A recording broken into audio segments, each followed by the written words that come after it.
செய்தாலும் பொறுத்தருளும் செல்வ குமரன் பொய்யான மயிலேறவும் காட்சி எழியாவும் ஒளி வீசும் தெய்வாம்சமே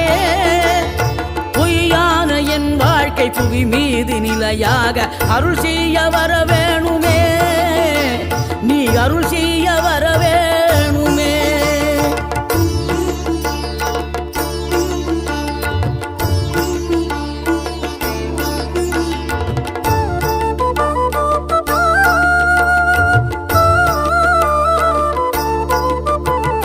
இகழ்தலையும் புகழ்தலையும் ஒரு முகமாய் கருதும்படி செவி உரைத்த முத்து குமரன்